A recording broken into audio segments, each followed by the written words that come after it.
피터 드러커는 성공한 대통령이 되기 위한 덕목으로 유능함을 꼽았습니다. 그는 지난 역사를 되돌아보며 능력이 없는 대통령은 신념이나 인품이 아무리 훌륭해도 실패한 대통령이었음을 지적하였습니다. 무능력한 대통령이 인간적으로 아무리 훌륭하고 옳은 정책을 펼치더라도 결코 성공할 수 없었다는 것입니다. 미국 역사상 유능했던 대통령들이 지녔던 세 가지 특징이 있다고 그는 말합니다. 첫째, 유능한 대통령은 자신이 맡은 일을 체계화하여 중요한 일에 집중하였다는 것입니다.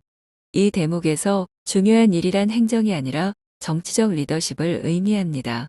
둘째, 유능한 대통령은 미국 정치를 정당의 강령 또는 자신의 정치적 신념보다는 상황에 적합한 쟁점에 집중하게 했습니다. 마지막으로는 자신의 직무와 미국의 전망을 폭넓은 관점에서 보면서 어떤 것도 납득시키려고 하지 않는 대신 단호히 요구하였습니다. 또한 그는 유능한 대통령이 되려면 주변에 아이디어맨이 있어야 한다고 말합니다.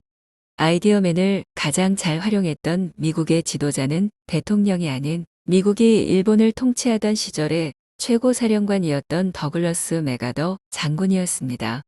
그는 때로는 자신의 아이디어맨들에게 정책을 입안하도록 지시하기도 할 정도로 아이디어맨을 중책에 맡긴 인물이었습니다.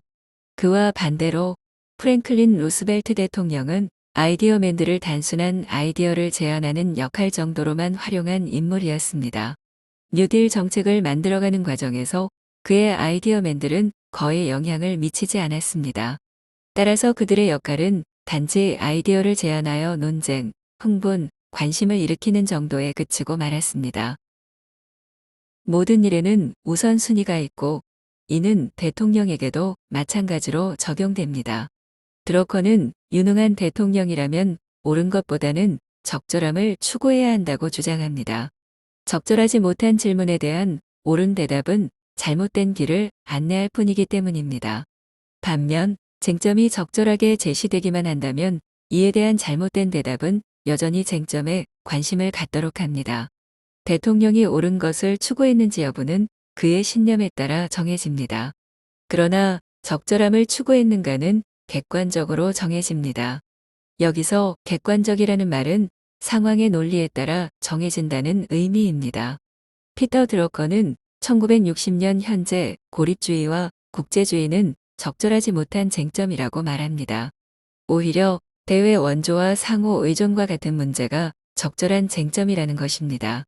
한편 자유인가 압박인가라는 질문은 적절한 쟁점이 될 수 있다고 말합니다.